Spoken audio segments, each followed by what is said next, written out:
Magandang araw po sa ating lahat. So handa na po ba tayo magpuri at sumamba sa ating Diyos na buhay sa umagang ito? Okay, praise the Lord. So dapat po lagi tayo excited tuwing Sunday sa ating pagpupuri sa ating Panginoon. Lalo na po itong week na talagang, or last week na sunod-sunod po yung struggle. Sunod-sunod po yung pagbayo ng bagyo sa ating bansa, pero purihin ang Panginoon dahil siya ay ating great protector. So siya ang nagpo-protect sa atin. Salamat sa Panginoon sa umagang ito dahil narito tayo ngayon para sumamba at magpuri sa ating Diyos na buhay na talagang napakabuti at tapat sa ating kailanman. So bago po tayo magsimula, hayaan niyo po na pakinggan natin ang salita ng Panginoon na mula sa Awit chapter 34, verses 1 hanggang 12. Sabi po dito, sa lahat ng pagkakataon, si Yahweh ay aking pupurihin. Pagpupuri ko sa Kanya, hindi ko papatigilin. Aking pupurihin Kanyang mga gawa, yung mga naaapi, makinig matuwa. Ang kadakilaan niya ay ihayag, at ang ngalan niya ay purihin ng lahat. Ang aking dalangin, dininig ng Diyos. Inalis niya sa akin ang lahat kong takot. Nagalak ang aping umasa sa Kanya, pagkat di nabigo ang pag-asa nila. Tumawag sa Diyos ang walang pag-asa, sila'y iniligtas sa hirap at dusa. Anghel ang siyang bantay sa may takot sa Diyos, sa mga panganib sila'y kinukupkop. Tingnan mo at lasapin ang kabutihan ni Yahweh. Mapalad ang mga tao nalig sa Kanya. Matakot kay Yahweh, kayo na Kanyang bayan, ang makamtan ninyo ang lahat ng bagay. Verse 10, kahit mga leon ay nagugutom din, sila'y nagkukulang sa gustong pagkain. Ngunit ang sinumang kay Yahweh ay sumunod, mabubuting bagay, sa Kanya'y di mauudlot. Lapit din mga kaibigan, at kayo ngayong aking tuturuan na si Yahweh ay dapat sundit igalang. Sinong may gusto ng mahabang buhay? Sinong may nais ng masaganang buhay? Siyempre lahat po tayo. Sige po, tayo ay dumulog sa presensya ng ating Panginoon. Lapit tayo sa Kanyang banal na harapan sa umagang ito sa magitan ng panalangin. Aming Diyos, aming Ama na makapangyarihan sa lahat, sa oras na ito, kinikilala namin ang iyong dakilang presensya sa pagitan ng banal na Espiritu, Panginoon. Hayaan mo, O Diyos, na ikaw po ang mangunguna sa aming kalagitnaan sa umagang ito. Kayo po, Panginoon, magturo sa amin, sa nais mo po, Panginoon, na pagsamba na nauukol sa iyo, sa Diyos na buhay, banal at makapangyarihan sa lahat. Nakarapat dapat ka lang po, Panginoon, sambahin at dakilain. Karapat dapat ka lang, Lord, na purihin, O Diyos, sa lahat ng pagkakataon sa aming mga buhay. Kaya sa oras na ito, Ama, lumalapit kami ng buong puso at nagpapakumbaba kami sa iyong dakilang harapan, Panginoon. Ano man ang mga hadlang bunga ng aming mga kasalanan na nagawa sa iyo sa araw-araw, humihingi kami ng kapatawaran, Ama. Binababa namin ito sa iyo dahil nais namin, Panginoon, na mabigyan ka naming kaluguran, kaluwalhatian sa aming gagawing pagsamba, Ama. Ikaw po, Panginoon, ang siyang patuloy na manguna sa lahat ng mga lingkod mo na gagamitin sa umagang ito simula sa aming praise and worship team. Panginoon, sa iyong anak na magdadala ng mga mensahe mo, O Diyos, hayaan mo po ang iyong banal na kapangyarihan ang siyang maranasan, Panginoon, at makita sa kanyang buhay. Lord, ikaw po, O Diyos, ang siyang magpuspos sa kanya ng karunungan na nagmumula sa iyo, O God. Hayaan mo po, Panginoon, na ikaw po ang makita namin sa kanyang buhay. Ikaw po ang marinig, Panginoon. Hayaan mo, O Diyos, na iyong mga salita, O God, ang siyang patuloy na dumaloy sa aming mga puso at patuloy namin ito, Lord, maingatan at masunod namin ito sa aming mga buhay upang makita namin at maranasan namin ang iyong dakilang kapangyarihan, Ama. At Lord, at ang buhay na ito na ipinahiram mo, maging kaluguran ito sa iyong banal na harapan. Magamit namin ito sa paglilingkod sa iyo, maging sa umagang ito, Lord God. Gamitin mo kami, Panginoon, para, O God, maibigay namin, O Diyos, ang karapat-dapat na pagsamba sa iyo. Dahil ikaw po ang Diyos, Panginoon, na pinakamadadakila sa lahat. At Diyos na makapangyarihan. At Diyos, Lord God, na tanging nag-iisa lamang, Panginoon, na sa kabila ng lahat, ang buong syudad ng Cavite City, Lord God, ay nagbubunyi, Panginoon, O Diyos, na ang kanilang kinikilala na Diyos ay hindi tunay na Diyos, Lord, dahil sa kanilang kabulagan, Ama. Pero kami, Panginoon, na tunay, Lord God, na may pananampalataya sa iyo at kumikilala sa iyo, Panginoon, sa aming Diyos na manlilikha ng lahat, Panginoon. Ikaw po ay aming pinupuri at pinaparangalan sa umagang ito dahil ikaw ang Diyos na napakabuti sa amin, na hindi nagkukulang, hindi nagpapabaya kailanman, Panginoon. Patuloy ang katapatan mo, Panginoon, at ang pag-ibig mo, Diyos, na walang hanggan, ang patuloy na pinaparanas mo sa buhay ng bawat isa, sa iyong iglesyang ito sa Caridad Unida, Panginoon, na kailanman hindi mo kami iniwan, hindi mo kami pinabayaan, O God, dahil tapat ka po, Panginoon, na sa kabila na kami ay tumatalikod sa iyo, patuloy, O God, ikaw ay nanatiling tapat sa amin, Ama. Salamat po, O Diyos, sa iyong kapatawaran sa lahat ng aming mga pagkakasala.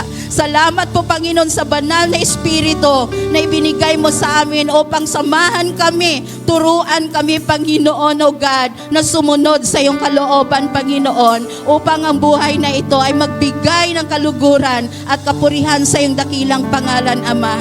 Salamat po, Panginoon, kayo, Lord God, ang mangusap sa amin sa magitan ng mga awitin na amin ihahandog sa iyo, maging sa iyong mga salita na mahayag sa umagang ito. Dalangin ko po, Panginoon, magrema ito, O God, sa bawat puso namin.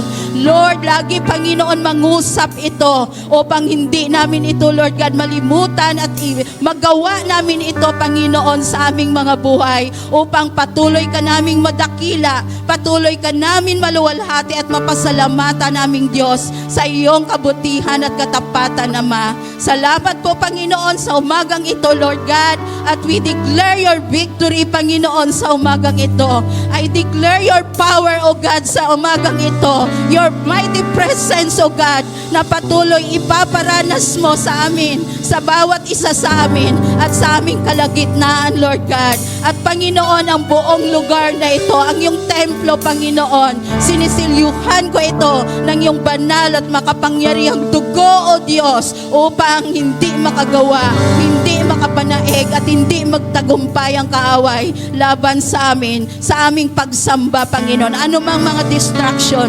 espiritu, Panginoon, na kadiliman, mga opposing spirit, Panginoon, O God, hindi namin pinapayagan na makagawa, Panginoon. Kaya, Ama, ihanda ang aming puso, ang aming kaisipan, ang aming mga buhay, Lord, na mag-focus kami sa iyo, mag-focus kami sa aming pagsamba, Lord. Sambahin ka namin ng buong puso, buong kaisipan, at buong lakas, Panginoon. Lord, sa iyo ang kapurihan, Ama, sa iyo ang karangalan, sa iyo ang pagsambat pasasalamat, Panginoon. Sa tanging pangalan ng aming Panginoong Jesus, ito pa ang aming samot dalangin. In Jesus' mighty name we pray. Amen.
to speak, what to say. Let the sound prepare the way.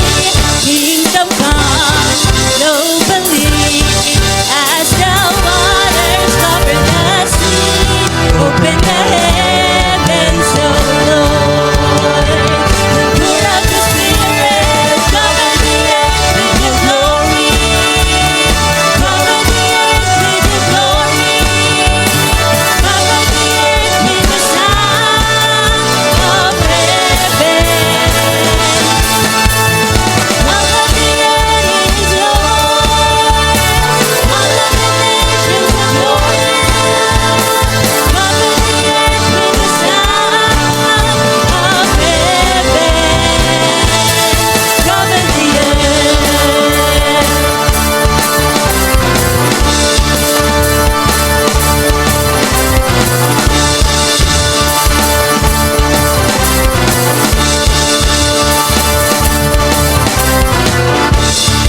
Of the heavenlies, let a new sound be released as the waters cover the sea, cover the earth.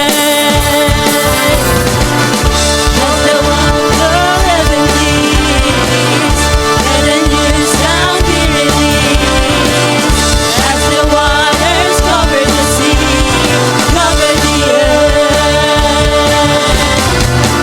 Open up the heavenlies, let a new sound be released as the waters cover the sea, cover the earth. Open up the heavenlies, let a new sound be released as the waters cover the sea, cover the earth. Cover the earth. Cover the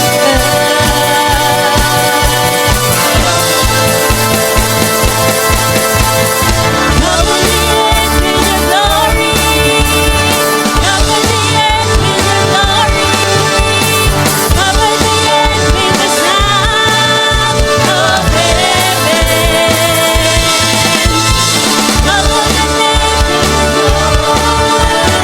Cover the nations adore you. Cover the earth with the sound of heaven. Cover the earth with your glory. Cover the earth with your glory. Cover the earth with the sound of heaven. All of the earth is yours. All of the nations adore you. Cover the earth with the sound of heaven. Cover the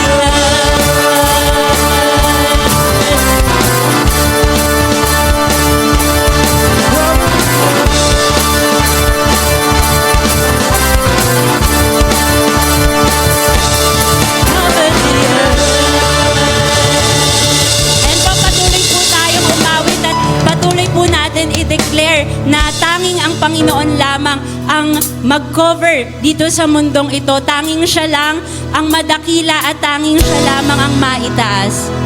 Let's all give glory to our God since siya lamang ang tunay na deserve sa lahat ng papuri at pasasalamat natin.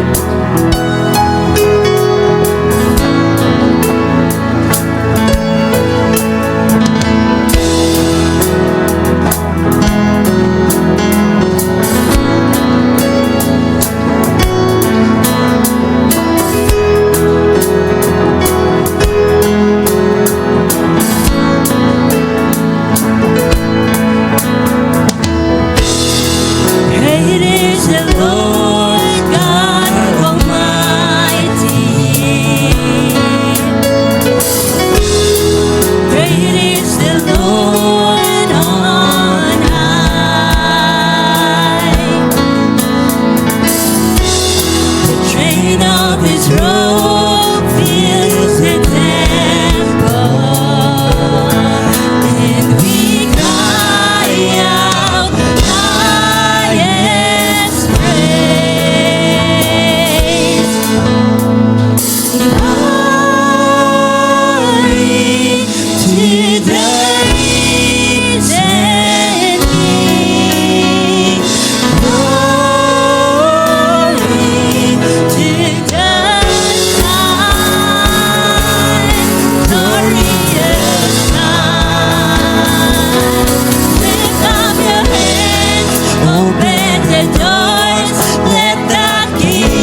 the song, patuloy nga natin na paghariin ang ating Panginoon sa ating mga buhay. Let us declare na God is able in everything na nangyayari sa mundong ito, sa nangyayari sa mga personal nating buhay. Patuloy natin idulog lahat sa ating Panginoon dahil tunay nga, the Lord is able in everything that happen in this earth.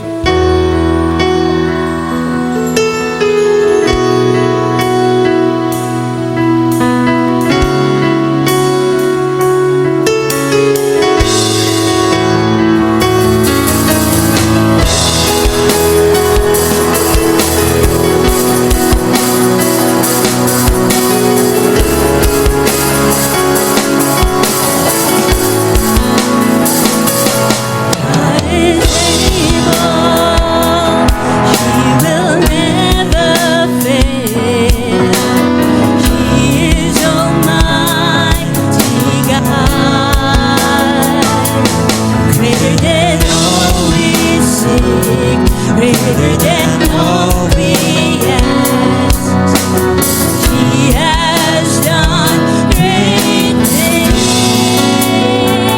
Lifted up, He defeated the grave.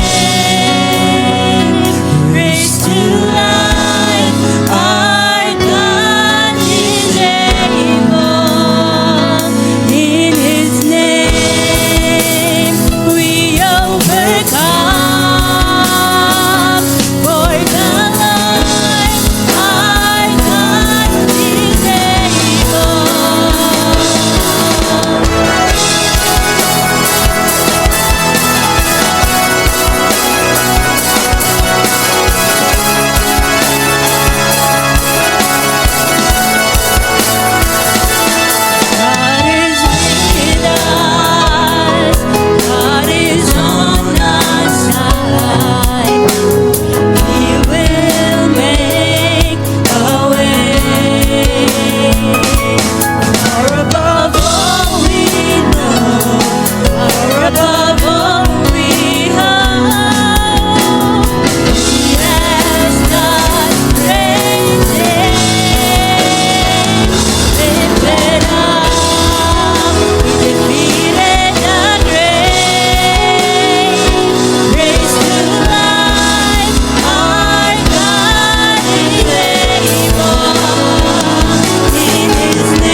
your people, redeemed by your blood, rescued from death by your love.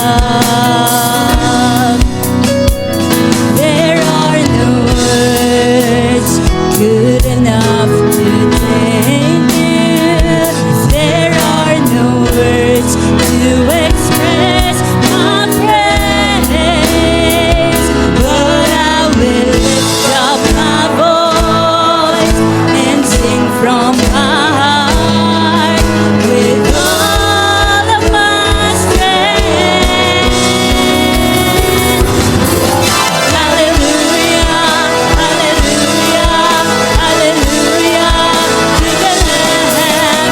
Hallelujah, hallelujah. By the blood of Christ we stand. Every tongue, every tribe, every people, every land, giving glory, giving honor, giving praise unto the Lamb of God.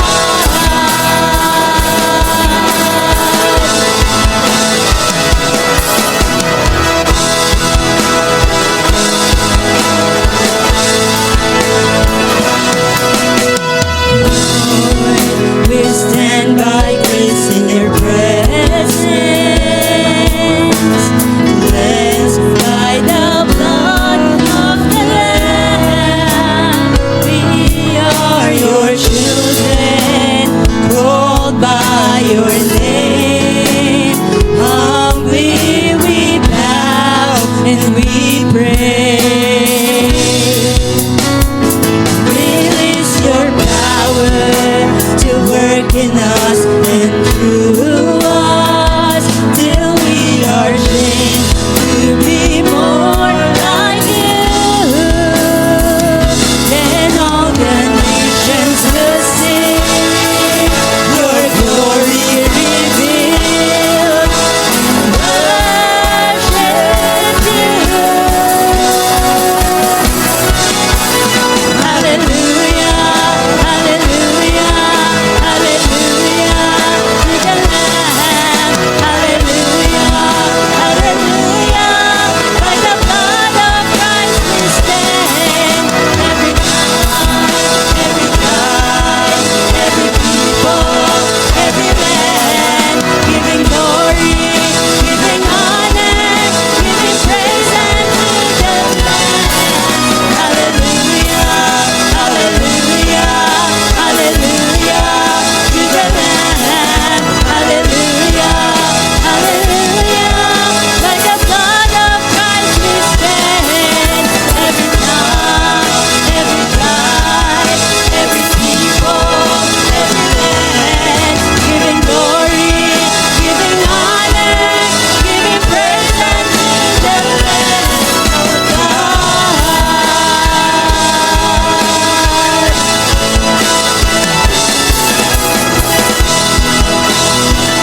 sentro ng mundong ito, Panginoong Jesus. Lord, patuloy ka nawa na magpakilala sa mga taong hindi pa nakakakilala sa inyo, Panginoong Jesus.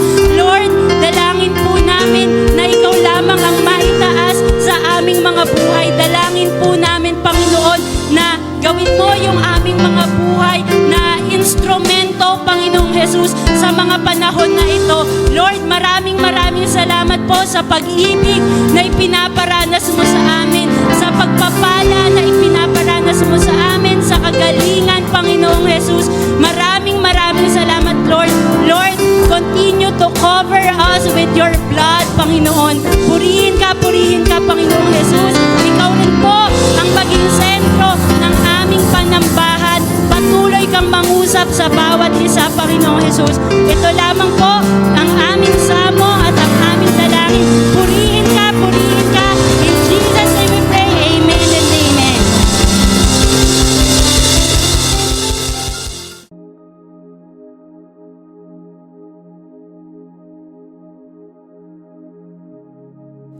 So, tayo po ay magpapatuloy ang ating pong paksa. Ngayong umaga ay under pa rin po ng The Marks of an Excellent Ministry. Ano po? The Marks of an Excellent Ministry. So, the humble ministry of Paul. Ito po, alam ko, pang-siyam na ho natin tinatapik po ito under ng excellent ministry. So, like a thief in the night. Like a thief in the night. Kung kayo po ay mayroong booklet na ating sinusundan, ginagamit po natin sa ating small group, yan po ang ating topic ngayong linggong ito. Like a thief in the night. Tulad ng magnanakaw sa gabi. Pwede po bang tayong lahat ay tumayo at basahin po natin ang 1 Thessalonians chapter 5 verse 1 hanggang 11. Ganito po ang sinasabi. Mga kapatid, hindi na kailangang isulat pa sa inyo kung kailan magaganap ang mga bagay na ito. Sapagkat alam na ninyo na ang pagdating ng araw ng Panginoon ay tulad ng pagdating ng magnanakaw sa gabi. Verse 3, kapag sinasabi ng mga tao, tiwasay at panatag ang lahat, biglang darating ang kapahamakan. Hindi sila makakaiwas sapagkat ang pagdating nito ay tulad ng pagsumpong ng sakit ng tiyan ng isang babaeng manganganak. Verse 4, ngunit wala na kayo sa kadiliman, mga kapatid. Kaya't hindi kayo mabibigla sa araw na iyon na darating na parang magnanakaw. Kayong lahat ay kabilang sa panig ng liwanag, sa panig ng araw, hindi sa panig ng gabi o dilim. Verse 6, kaya nga, kailangan tayo'y manatiling gising, laging handa at malinaw ang isip. At di tulad ng iba, sa gabi ay karaniwang natutulog ang tao at sa gabi rin karaniwang naglalasing. Ngunit dahil tayo'y sa panig ng araw, dapat maging matino ang ating pag-iisip. Isuot natin ang baluti ng pananampalataya at pag-ibig at isuot ang helmet ng pag-asa sa pagliligtas na gagawin sa atin ng Diyos. Verse 9, hindi tayo pinili ng Diyos upang bagsakan ang kanyang puot, kundi upang iligtas sa pamamagitan ng ating Panginoong Hesukristo. Namatay siya para sa atin upang tayo mabuhay na kasama niya. Maging buhay man tayo o patay na sa kanyang muling pagparito. Verse 11, dahil dito, palakasin ninyo ang loob ng bawat isa at magtulungan kayo tulad ng ginagawa ninyo ngayon. Tayo po muna ay manalangin. Amang Diyos na makapangyarihan sa lahat, salamat po sa pagkakataong ito na narito po ang bawat isa na sinamahan niyo po mula sa aming kanya-kanyang tahanan. Yung iba po ay malayo ang lugar, but we know, Father God, kalooban po ninyo na kami po ay magkakatipon sa lugar na ito. Samahan niyo po kami sa pag-aaral at pagbubulay-bulay ng iyo po mga salita ngayong umaga. Kayo po ang maitaas at samahan niyo po ang bawat sa ang lingkod po ninyo, Panginoon. In Jesus' name we pray. Amen. Makakaupo na po ang bawat isa. Like a thief in the night.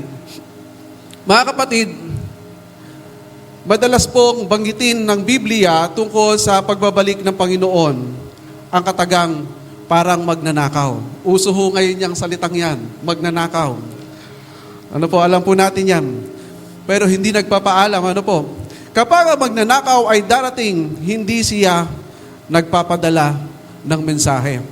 Mayroon ho bang magnanakaw na magsasabi, oh pare, pupunta ako sa iyong mayang gabi, 3:00 ng madaling araw, dadaan ako at magnanakaw ako sa inyo. Wala hong ganon. Nakaranas na ho ba kayong manakawan? Oh, yan. Nakaka-relate yung iba. So yung nagpaalam ba sa inyo? Siyempre hindi. Na-surprise kayo. Ano po? So ganito rin po yung inilarawan ni Apostol Pablo sa second coming ng Panginoon. Sa 1 Thessalonians chapter 5. Ang layunin ni Pablo ay hindi para takutin ang mga mananampalataya, especially po yung mga taga-Thessalonica. So kundi ang gisingin tayo, gisingin ang mga taga-Thessalonian sa mensahe na mamuhay kayo bilang mga anak na liwanag o sa liwanag ni Kristo. Mga kapatid, yung paksa ngayon ay medyo mahalagang pag-usapan sapagkat maraming kaguluhan na sa mundo ang nangyayari. Bakit po? Pagbabalikan po natin kung kailan po ito binanggit ng Panginoong Jesus, ito po ay nasa Matthew chapter 24 hanggang 25. Na sinasabi niya yung kanyang second coming. At doon po ito isinalig na Apostol Pablo yung second coming ng pagbabalik ng Panginoong Jesus. Legit po. Darating ang Panginoon. Ang tanong, hindi lang ho talaga natin alam. Hindi ho natin abot ng ating kakayanan sapagkat hindi po tayo inihanda ng Panginoon para alamin kung ano at araw, oras ng pagdating ng Panginoon. Tayo po'y tinawag ng Panginoon upang maghanda sa Kanyang pagbabalik. Kahapon po ay galing po kami sa isang seminar about sa aklat po ng Daniel. Pinag-aralan po namin yung lahat ng pangitain po ni Daniel, naganap na. Mula yung statue na yung ulo ay may gold, may bronze, may silver, yung kanyang hita ay mix ng iron at saka ng clay. Naganap na po yun. Ang hinihintay na lang po natin yung pinakadulo. At yun po yung hinihintay natin. Dahil naganap na yung mga bagay na yon, ang hinihintay po natin sa mga panahong ito ay ang pagbabalik ng Panginoong Jesus. Dito rin po, nagka-problema ang mga taga-Thessalonica. Bakit po? Dahil po sila ay batang mga Kristiyano pa lang, ay gulong-gulo ang isipan nila, kailan babalik ba ang Panginoon? Bakit po? Once na isang mga Kristiyano o isang tao nag-declare na sila yung mga Kristiyano, maraming persecution. At yun po ang naranasan ng mga taga-Thessalonica. Kaya ang gustong-gusto na nilang bumalik ang Panginoon. At nag-iisip din po sila sa mga kanila po mga kapamilya na namatay na, ano ba ang mangyayari? Yung aking kapatid, yung aking tatay, namatay na, ano ba ang mangyayari sa kanila? Kaya po, sa chapter 4, chapter 5, nilinaw po yan ng Apostol Pablo. So, mayroong reunion. Yan po yung last week, mayroong grand reunion ang mga taong nakipag-isa kay Kristo at pagkatapos niyang kunin ang lahat, mayroong tinatawag tayong rapture. Yun ang grand reunion. Magkikita-kita rin ho tayo pagdating ng panahon. Nilinaw po ng Apostol Pablo yun. Sapagkat yun din po ang sinasabi ng Panginoong Jesus sa kanyang mga alagad. Pag naihanda ko na ang matitirhan ninyo, kukunin ko kayo. Isasama ko kayo. Kaya mga kapatid, itong point naman na ito, like a thief in the night, ay paksain po na kung saan para maintindihan ho natin talagang darating, hindi natin alam kung kailan. Hindi ho natin alam kung kailan. So, unang puntos po na ating pag-aaralan, ang pagdating ng Panginoon ay biglaan. Sa verse 1 hanggang verse 3, pinapaksa po ng Apostol Pablo, ang pagdating ng Panginoon ay biglaan. So, parang magnanakaw sa gabi ang pagdating ng araw ng Panginoon. Ibig sabihin, walang magbibigay ng eksaktong date. Naalala ko po, nung ako po ay bata pa lang, na grade 5 po ako noon, na mayroong kumalat ho na teaching from Korea. Hindi ko na ho maalala. Ayaw yata akong pagsalitain. Ayan. Mayroon pong teaching noon na galing Korea na ang Panginoong Jesus ay darating 2000. Teka lang, 2000. Year 2000. Kaya ang mga tao noon, abalang-abala na. Natatakot na. At naalala ko po, ang nanay ko, Sunday school teacher yon, talagang nakikinig ako sa kanya kung ano yung kanyang sasabihin. Pero alam niyo po ba, maging ang Apostol Pablo, hindi niya po binigyang pansin kung kailan darating. Di kailangang hulaan ang oras. Ano po? Hindi kailangang bigyang pansin ano yung kailan. Ang mahalagang bigyang pansin ay yung ating paghahanda. Ayan. Mga kapatid, marami ang magiging kampante. Marami sa panahon po natin ngayon, marami ang damdamin ay parang okay lang, patag ang mga mangyayari. So ang araw ng Panginoon ay darating, ulitin po natin na parang magnanakaw. Hindi ho nagsasabi kung kailan siya darating. Hindi ho rin natin kayang sabihin bukas, sa sunod na taon. Although po maraming mga lecture, maraming nagsabi, mga dalubhasa sa kasulatan. Mayroon ho silang sinasabing time. May time frame. Parang gantong taon. Pero hindi ho pa rin tiyak kung kailan. Naalala po ninyo, nung dumating ang Panginoong Jesus, hindi ho nila nakuha yung eksaktong date ng pagdating ng Panginoong Jesus. Mas maaga ang pagdating ng Panginoong Jesus nung siya isilang kaysa ho doon sa nakatakda. Kaya ang Panginoong Jesus po dumating parang 3 BC. Ano po? Hindi talaga sakto sa 0. Hindi ho siya sa sakto. Kaya po, naniniwala din ho tayo ang pangalawang pagbabalik ng Panginoon, hindi ho kayang lagyan ng oras. Ang alam ho natin ay darating po siya. Ang mahalaga po ay yung ating paghahanda, hindi yung tanda kung kailan siya darating. Ang tanong po doon, handa na ho ba kayo? Handa na ho ba kayo? Baka ho pa lang sa kamatayan, takot na kayo. Okay, baka lalong-lalo sa pagdating ng Panginoong Jesus. Mga kapatid, sa ating mga Krisyano, excited ho tayo sa ganitong event. Sapagkat ipinaalam na sa bawat isa na nakipag-isa kay Kristo. Ang tanong lang, hindi natin talaga alam kung kailan. Pero at least, alam natin, legit, darating ang Panginoon. So darating ito po ng biglaan. Ang mundo ay magiging kampante. Alam po ninyo, parang sa panahon natin ngayon, parang nangyayari na ho yan. Pansinin po ninyo ang maraming tao ngayon. Saan mas marami? Nag-aaliw-aliw na lang ng sa buhay. Hindi na binibig pansin ang kanilang buhay espiritual. Lalo din ho, sa atin ho mga Krisyano. Minsan, nawawalan na ho tayo ng oras para magbasa ng Biblia. Nawawalan na tayo ng oras para manalangin. Nawawalan na tayo ng oras sa gawain ng Panginoon. Ang tawag po dyan, parang kampante na ho tayo na tayo ay Kristiyano na. Mga kapatid, sa panahon ngayon, marami po ang nagsasabing malapit na. Malapit na. Pero malinaw po ang Biblia, walang nakakalam ng eksaktong oras.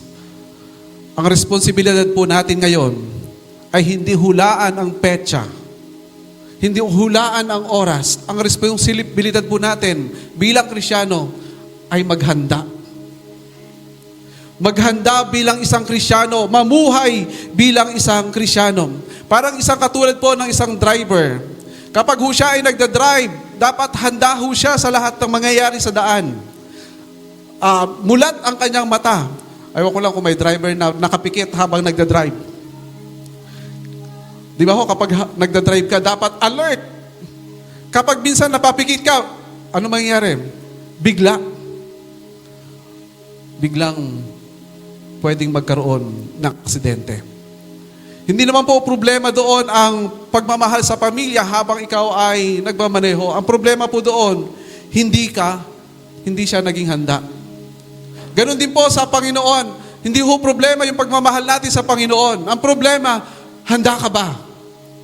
Kaya mga kapatid, pangalawang punto, ang mga mananampalataya ay anak ng liwanag. Ikaw at ako po ay anak ng liwanag. So bilang mga anak ng liwanag ng Panginoon, tayo po ay dapat mamuhay ayon sa kaliwanagan ni Kristo. Kaya hindi na ho natin motto yung, dapat magpakatotoo ka. Kung ano ka, magpakatotoo ka. Ang dapat ho, motto natin, magpakatotoo ka ang Krisyano. Kung ikaw ay totoong Krisyano, magpakatotoo ka. Sapagkat iba ho yung konteksto ng mundo na pag sinabing magpakatotoo ka, ang gagawin po ng tao o ng makasalanang nature ng katawan ng tao, gagawa ho yan ng pagkakasala at pagkakamali sa Panginoon. Pero yung nature po na may Kristo sa buhay, gagawa ho yan ng tama sa Panginoon. Amen po ba? Kaya ho, sabi niya, may dalawang uri ng buhay.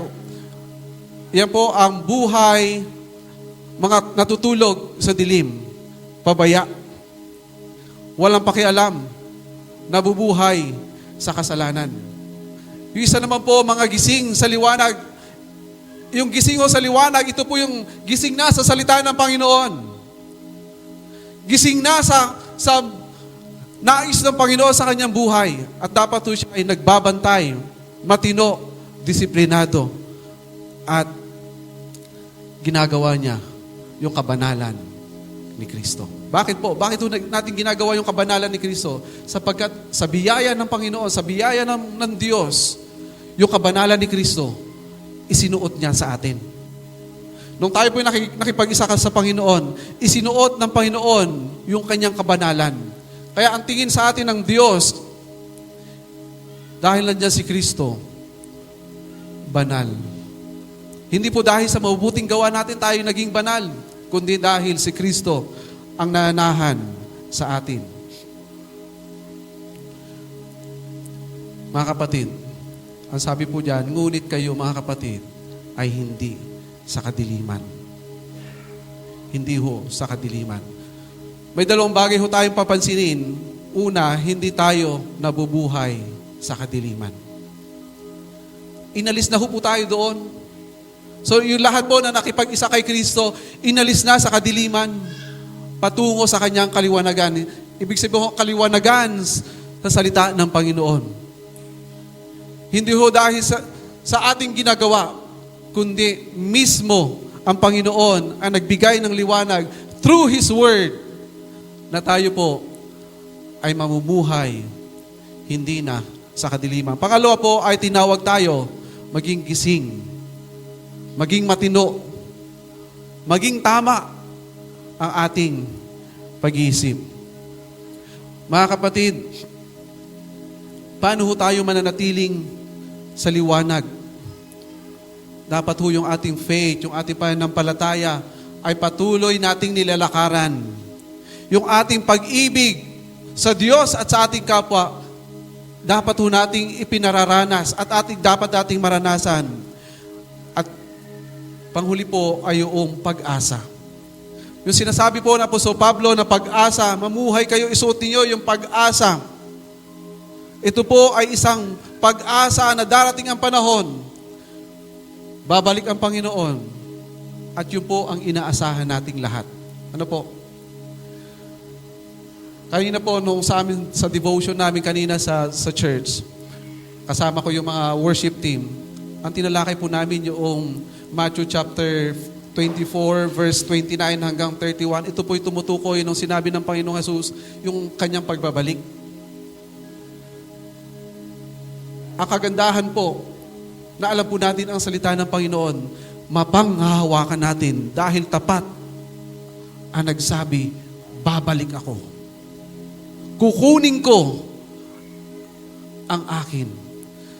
Sa Efeso chapter 4, verse 30, sabi ng ni Apostol Pablo sa mga taga-Efeso, kukunin ko ang lahat na mayroong tatak ng Espiritu.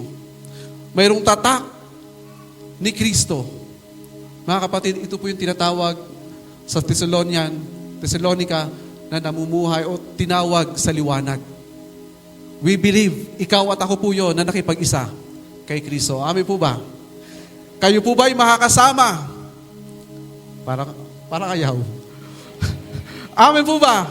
Makakasama po ba tayo? Mga kapatid, reunion ng mga totoong nakipag-isa kay Kristo, yung second coming ng Panginoon. Minsan kahit Kristiyano po, ito po yung problema natin. Yung ating spiritual life, natutulog. Minsan tuwing linggo na lang ho natin, pinapaspasan na lang natin yung ating mga Bible.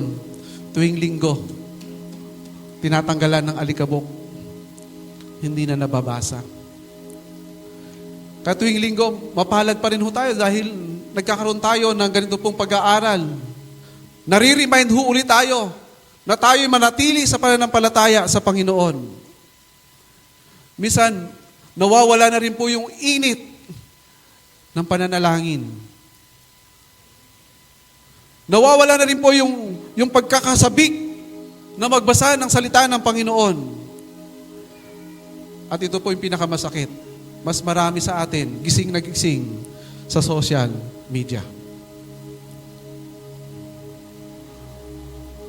Gising na gising. Hindi ho sa presensya ng Panginoon, kundi sa presensya ng internet. 2:00 ng madaling araw, gising pa. Mga kapatid, nire-remind po tayo ng Panginoon. Nire-remind po tayo ng salita ng Panginoon. Ang salita ng Diyos, masakit tumama sa atin. Pero, ito po, i-direct po tayo sa tamang landasin. Sabi ni Pablo, magising ka at magbantay. Nakayaw.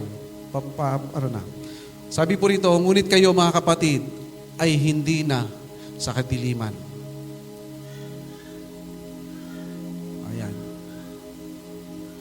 O, lagpas na tayo dyan. So, bilang mga anak ng liwanag, mga kapatid, huwag matulog sa ating espiritual na buhay. So, asleep, dito ay larawan ng pagiging walang pakialam at walang disiplina. Naalala ko po noong, kung bakit ho pala sa Bible School, noong kami po ay nag-aaral ng Bible School, talaga ho nakatakda ang lahat ng aming gagawin. Pagising, 5:00 ng madaling araw, 15 minutes, magre-ready ka ng sarili mo. Tapos 30 minutes, magdi-devotion ka. After 30 minutes, ayusin mo ulit ang sarili mo, pupunta ka ng kantin, kakain kayo. After ilang oras, ready ka ulit para sa pag-aaral. Pagdating ng gabi, pagtungtong ng 10 o'clock, pagtapos mag-aral sa library, magdi-devotion ulit. Ganun po yung 5 years na routine ho sa Bible School. Pagre-ready. Pero naalala ko ho, nung ako po ay bata pa lang, nakita ko po sa aking nanay, inihahanda rin ho kami. Kapag may pagkakataon talaga na sama-sama kami magkakapatid, hindi ho siya papayag na hindi ho kami magdi-devotion. Hindi ho siya payag na wala kaming pag-aaral, pananalangin sa gabi. Sapagkat yun po ay paghahanda na alam kong napakahalaga sa buhay ng mga Kristyano. Huwag matulog sa espiritual. Pangalawa po, maging puyat. Ibig sabihin sa pananalangin. Parang katulad ng isang security guard, ng isang sundalo. Kapag na-assign, ayaw ko lang, may mga security guard na tutulog-tulog din. Pero po, ito tinutukoy po rito ay laging alerto. At higit sa lahat po, magdamit ng pananampalataya, pag-ibig, at pag-asa. Sapagkat ito po yung armor ng isang Kristyano laban sa kasalanan at tukso. Ano po? Pag-ibig, pananampalataya, pag-ibig, at pag-asa. Kapag ikaw daw po ay nananalangin at nagbabasa ng salita ng Panginoon, naiiwasan mo na magkasala. Pero once na nilayuan po ang pagbabasa at pananalangin, inilalapit mo ang iyong sarili sa tukso at pagkakasala. I-analyze po ninyo ang buhay Kristyano. Kapag ikaw po ay sa panahon na lumalayo ka, hindi ka na nakapagbabasa ng salita ng Panginoon sa panahon na hindi ka na nanalangin. Parang kaakbay mo na ang tukso. Kaakbay mo na, katabi mo na ang kasalanan. Ito po ang ibig sabihin ng Apostol Pablo. Nire-remind ho tayo sa mga bagay. Ito, huwag maging Kristiyanong Sunday lang. Ang gising na espiritu ay nagdarasal, nagbabasa ng salita ng Panginoon, nag-iingat sa kasalanan. Kapag ikaw ay anak ng liwanag, hindi mo pinalalakas ang gawaing kadiliman. Bagkus po ang gawain ng salita ng Panginoon. Ang isang ilaw, katulad po ng isang ilaw na maliit, kapag sa loob, sa lugar na napakadilim, kahit isang pin light lang po, kitang-kita na may ilaw. Tayo po ay tinutukoy ng Panginoon Jesus. Nung siya'y magbigay ng parable, kayo ang ilaw. Ang ibig sabihin po, ang buhay mo ay magliliwanag sa iyo pong mga kaibigan na hindi pa nakakilala sa Panginoon. Na makikita nila tuwid, ayos ang iyong buhay, mga kapatid. Naniniwala po ba kayo? Kayo yung ilaw na inilagay ng Panginoon sa iyo pong mga kaibigan na hindi pa mga mananampalataya. Kayo po yung ilaw na inilagay ng Panginoon sa inyo pong pamilya na hindi pa ho nakakilala sa Panginoon. Huwag ho nating takpan, huwag ho nating padilimin ang ilaw ng Panginoon na inilagay niya sa inyo. Pangatlo pong puntos, tayo ay hinirang para sa kaligtasan, hindi para sa puot ng Diyos. Sabi nga po ng Panginoon, sapagkat tayo itinalaga ng Diyos, hindi sa kanyang kapuutan, kundi sa kanyang inilaan na kaligtasan para ho sa atin. Tatlong bagay po ang ating titingnan. Una po, hindi tayo itinalaga sa kaparusahan. Sabi na Apostol Pablo, hindi tayo itinalaga sa ganito pong sitwasyon. Sapagkat tayo hinirang, iniligtas ng Diyos. Dahil mayroon siyang itinakda sa atin, inilagay sa atin sa kanyang biyaya. Yun ang ating pupuntahan. Kahapon po, nandun po kami sa hot spring. 39 degree. Napakainit. Noong nag-41 degree na, talaga nagtatatakbo na lang ako doon sa tubig. Sabi ko, hindi ko kaya. Mga kapatid, iniisip ko, gaano pa kaya ang inihanda ng Panginoon sa mga taong bababaan niya ng kanyang puot kung gaano kainit. Kung gaano katindi yung puot ng Diyos na itinakda niya, unang-una po kay Satanas. Pangalawa, sa mga taong hindi kumikilala sa Kanya. Sa mga taong ayaw kilalanin ang Panginoong Jesus. Ayaw sundin ang Panginoong Jesus. Gaano pa ho kaya yun? 41 degree pa lang. Napakainit na. Mga kapatid, tinakda ho tayo ng Panginoon sa kaligtasang binigay niya sa atin. Pangalawa po ay si Kristo ang ating pag-asa at tagapagligtas. Sa verse 10, siya'y namatay at muling nabuhay, kaya tayo po ay may buhay na kasama siya. No, ang Panginoon Jesus, nung hindi pa ho siya namamatay, lagi niyang minimension na sa loob ng 3 araw, siya ay muling mabubuhay. Hindi ho ito naiintindihan ng kanyang mga alagad. Hindi ho ito naiintindihan ng mga taong nakapaligid sa kanya. At yan po ay naihula na po sa Old Testament. Sa Daniel na ihula na rin po. At nangyari noong ang Panginoong Jesus namatay at muling nabuhay. Legit ho na muling nabuhay ang Panginoong Jesus. Hindi ho katulad sa turo ng ibang religious group na ang Panginoon ay hindi muling nabuhay. Legit. Ito yung foundation ng ating pananampalataya. Kung hindi nabuhay magmuli ang Panginoon, walang kwenta ang pananampalataya ho natin ngayon. Sapagkat sabi ng Panginoon, kung paano ako nabuhay, ganun din kayo mabubuhay magmuli. Hindi ho sa katawang ito, hindi na ho sa itsurang mayroon tayo ngayon, kundi sa itsurang ibibigay sa atin ng Panginoon. Siya yung ating pag-asa. Pangatlo po, ang sabi ng Apostol Pablo, magpalakasan at magtulungan. Tayo ay hinirang ng Panginoon para sa kaligtasan, para hindi sa puot ng Diyos. Bilang bahagi po nun, tayo po dapat ay nagpapalakasan. Hindi ho tayo nag-aaway-away sa church. Minsan ho, nag-aaway-away ang mga leader sa kurtina lang. Nakakalungkot kurtina, pag-aawayan.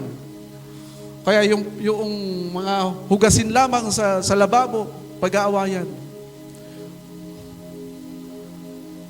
Hinugasan na pala. Mga kapatid, tayo po ay dapat nagtutulungan bilang magkakapatid sapagkat ang totoong hinihintay po natin ay malapit nang darating. Dapat po tayo nagpapalakasan. Sabi po ng Apostol Pablo, magpalakasan at magtulungan. Kung may nanghihinang kapatid, tulungan, ipag-pray. Kasama po namin kahapon din yung aming mga missionary na nakasama ho dito kahapon. Nakakatawa ho sila. Kapag mayroong kapatiran na parang pakiramdam ho nila na may sakit, pauupuhin ho nila sa gitna. Tapos tawagin ang lahat ng mga kapatiran, ipagpipray. Nakakatuwang gesture po ng pananampalataya. Na tayo po ay nagtutulungan sa pananalangin, sa pag-i-encourage, na kaya natin ito. Kaya natin magtagumpay sa biyaya at tulong ng Panginoon. Amin po ba?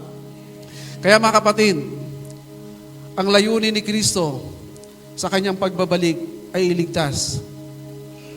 Kunin ang kanya pong mga anak. Hindi po dapat katakutan ng mga Kristiyano ang muling pagbabalik ng Panginoong Jesus. Kundi dapat nating ikagalak. Dapat ho nating ilagay sa ating mga puso na ang Panginoong Jesus, isa ka sa kanyang pinili, binigyan ng pananampalataya, sinuutan ng kanyang kabanalan dahil sa awa at habag niya sa iyo at sa akin. Dahil ang totoo po, ang lahat ng tao ay patungo sa impyerno, patungo sa kaparusahan, pero sa habag at awa ni Kristo, isinuot niya yung kabanalan. Na yung kabanalan pong yun ang tinatanggap ng Diyos at binibigyan niya ng pagkakataong makasama doon sa kanyang kaharian. Kaya po, sabi ng Apostol Pablo, palakasin ninyo ang bawat isa. Ang layunin po ni Kristo ay ma-excite po tayo. Hindi ho tayo para matakot. Yun din po ang layunin ni Pablo sa mga taga-Tesalonica. Ma-excite ang mga taga-Tesalonica na magpatuloy sa pananampalataya. Bakit po? Sapagkat sa mga panahong yon, nakakaranas po sila ng persecution sa kanilang pananampalataya. Sa privilege po na tayong mga Kristiyano na persecute po tayo dahil sa ating pananampalataya kay Kristo. Sapagkat napararangalan po natin ang Diyos kapag tayo nape-persecute dahil ikaw ay sumusunod sa salita, sa aral ni Kristo. Hindi ho nape-persecute dahil sa sama ng ugali po, ha? Iba po yun. Nape-persecute ka dahil sa mali mong ginawa dati, iba po yun. Consequence ang tawag ho doon. Pero yung nape-persecute ka dahil sa salita ng Panginoon, it's a privilege na makapagbigay ng luwalhati sa Diyos dahil ikaw, dahil sa iyong pananampalataya, nape-persecute ka. So sabi ng Panginoon Jesus, mapalad ang mga taong inuusig dahil sa akin.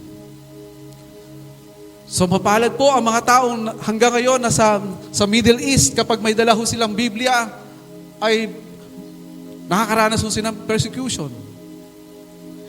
Yung sa mga communist country, nakakaranas ho sila ng persecution sa privilege. Kaya ho sa atin dito, hindi na ho natin kailangan itago ang Biblia para tayo ay ma-persecute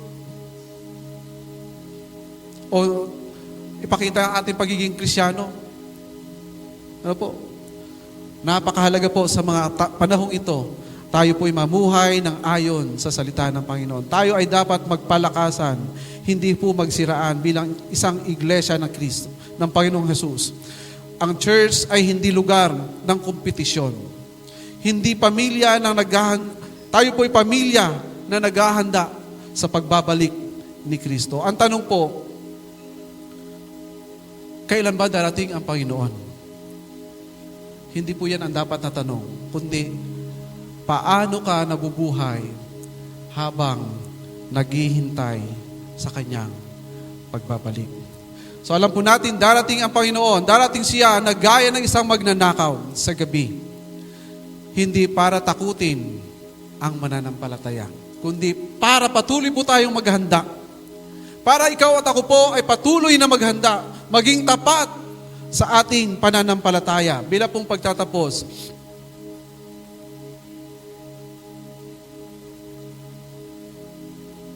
ang pagbabalik ng Panginoon ay tiyak. Ngunit hindi po natin naaasahan. Katulad ng isang magnanakaw sa gabi po, hindi natin inaasahan, hindi natin naaasahan. Kaya't habang may panahon, mamuhay tayong gising, banal at puno ng pag-asa, tanging sa Kanya lang. Kaya mga kapatid, ito po yung iniiwan ng Apostol Pablo sa mga taga-Tesalonica. Kaya't mag-aliwan kayo, mag-encourage kayo sa isa't isa sa panahon ng persecution, yung panahon, Panginoon, ng kapighatian, ito po yung panahon na kung saan parang bibitaw ka na sa iyong pananampalataya. Sa iyong pananampalataya. Ito yung panahon na dapat ang bawat isa ay nananalangin. Ang bawat isa ay nagbibigay ng panahon sa Panginoon. Mga kapatid, panahon na po para tayo ay magkaisa palagi. Kapag may pakiramdam ho kayo, ang kapatid niyo nangihina, wag na ho natin pag-usapan, wag na ho natin pagchismisan. Ipanalangin na ho natin siya. Tulungan ho natin siya na makaahon sa pagsubok ng buhay. Makaahon sa problema na kanyang naranasan. Mga kapatid, pag ginawa po natin yan po ay tinatawag na excellent ministry. Nakatulad na ginawa ni Apostol Pablo. Like a thief in the night, tulad ng magnanakaw sa gabi, maghanda po tayo sa darating na pagbabalik ng Panginoon. God bless po. Samahan po kayo ng Panginoon sa inyong pong buhay o ng palataya.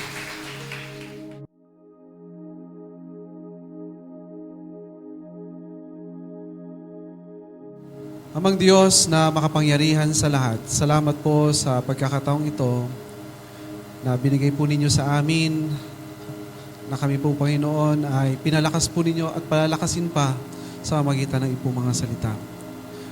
Dalangin ko, Panginoon, sa loob ng isang linggo, Panginoon, na darating sa aming mga buhay, samahan niyo po kaming patuloy, Panginoon, sa lakbayin ng aming buhay pananampalataya. Bigyan po kami ng lakas sa panahon, Panginoon, na kami po ay daraan sa mga pagsubok. Bigyan niyo po kami ng tibay at tamang pananampalataya, Panginoon, sa mga panahong iyon.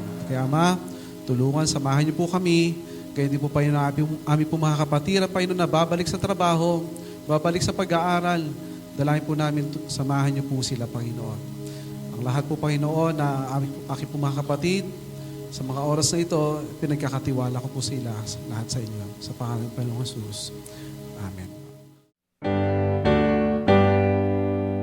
Ang Ama ay papurihan, Anak, Espiritong Banal, ng mga taong nilalang, at ng tanang sanamitan. Amen.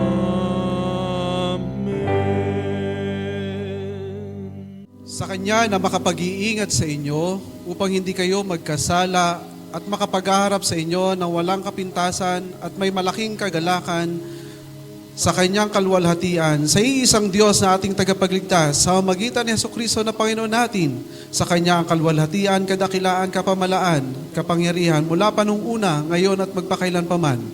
Amen.